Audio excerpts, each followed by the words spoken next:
This weekend's annual Fancy Farm Picnic in Western Kentucky traditionally serves as the launching pad for Kentucky's fall campaign season.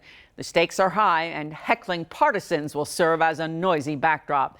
LEX 18's Conroy DeLuche and Mike Valente are in Graves County with the latest. Welcome back to Fancy Farm. I'm Conroy DeLuche here with Mike Valente. Yeah, Conroy, there are going to be more than 10,000 people expected here tomorrow. And to some, more importantly, 18,000 pounds of meat. Pork or mutton? I've never tried mutton, so I figured why not now. I'm excited for that too. We'll have to show you how it is tomorrow. As for the political speeches, which start at 3 o'clock tomorrow, one of the ones that's starting to gain attention is the Attorney General's race between Greg Stumbo and Daniel Cameron. I sat down with both within the last week, and they told me that they do agree on one issue: fighting the drug epidemic.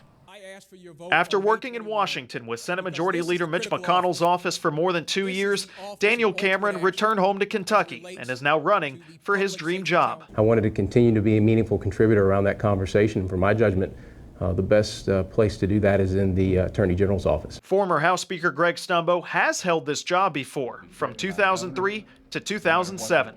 I've always felt like I've got unfinished business. I promised the people I'd do something about it. We did something about it. We did something very significant about it, but I want to finish that. I want to finish my mission. He says part of that mission is in the courtroom battling drug companies. And I want to see them stand accountable. I've carried too many family members. I've sat too many nights at funeral homes with people in my community.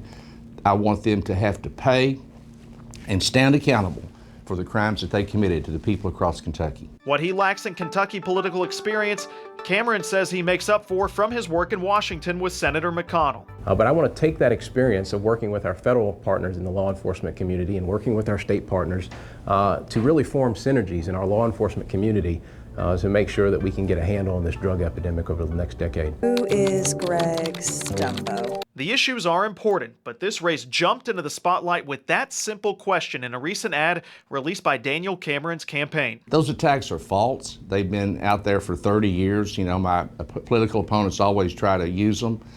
They can't produce any evidence to that effect. I tell them we'll produce a court order that shows I was ever delinquent in child support. Yes, I had to pay child support. A lot of people in Kentucky do.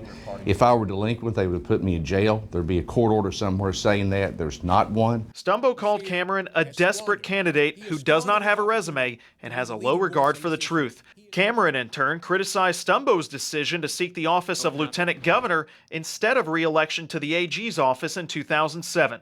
I've often said that AG for him has not meant Attorney General, it's meant aspiring governor. I think you'd find more of that with Greg Stumbo. For me, this is the job to have, and it's the job to have over the next 4 years especially. Stumbo and Cameron both only have 4 minutes each, so they're going to want to pack as much as they can tomorrow. And of course, before the speeches, all I can think about is all that food.